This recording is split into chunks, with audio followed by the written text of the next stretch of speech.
এই যে এই সেই রাস্তা, মেয়ে ভাই আমার আসতেছে একা, কারণ আসলে ডাবল নেই, এই রাস্তাটা ওঠা একবারে ক্রিটিক্যাল, মানে ডিফিকাল্ট, যেটা কঠিন একটা কাজ। মানে অন্যরকম দেখেন, আপনার রাস্তাটা দেখলেই বুঝতে পারবেন। দেখেন কত মানে বিশেষ করে বর্ষার সময় এত কঠিন একটা, এখানে কঠিন একটা পরীক্ষার ভিতরে মানে উঠতে হয় অন্যরকম একটা। দেখেন দেখেন দেখেন গাড়ি নিয়ে মনে করেন ওঠা, একাই ওঠা কষ্ট, আর সেক্ষেত্রে যদি ডাবল ওঠে তাহলে আমি এই রোডে একদিন আসছিলাম, ঠিক আছে, সেদিন অনেক একটা চারজন মিলে অভিজ্ঞতা। ধাক্কায় আমারে তুলে দিচ্ছে, এরকম অবস্থা।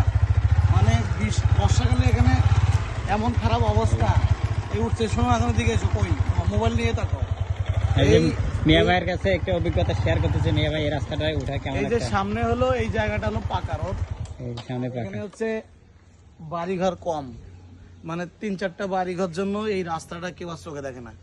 এই এলাকায় যদি একটা চেয়ারম্যানের বাড়ি দেখাইলাম না, মনে হয় কয়েক কোটি টাকা দিয়ে বাড়িটা বানাইছে, অথচ এই চেয়ারম্যানের চোখে এই জায়গায় পড়ে না। চেয়ারম্যানের বাড়ির পাশে, এই রূপগঞ্জের চেয়ারম্যানের বাড়ির পাশে এই রাস্তাটা। আর এই রাস্তায় বর্ষাকালে মানুষ হাঁটাই কষ্ট, মানে সিল্ক করে চলে যায়। আমি মোটর সাইকেল নিয়ে গেছিলাম, যাওয়ার সময় সিল্ক করে চলে গেছি, আসার সময় মনে হয় 4জন ধাক্কায়ও ওঠে না, এমন পিছলা আর কাদা। এই জায়গাটা একটা রাস্তাটা করলে কয় টাকা খরচ হয়, যে কত ঢুকে, যে 100 না, এই 100 জায়গাটা না কিন্তু। তাইলে আমরা আসলে সৎ মন মানসিকতা বাংলাদেশের মানুষের নাই। এই শুকনো রাস্তাতে যে মোটরসাইকেলটা আনলাম কত রিস্কে, ঠিক আছে।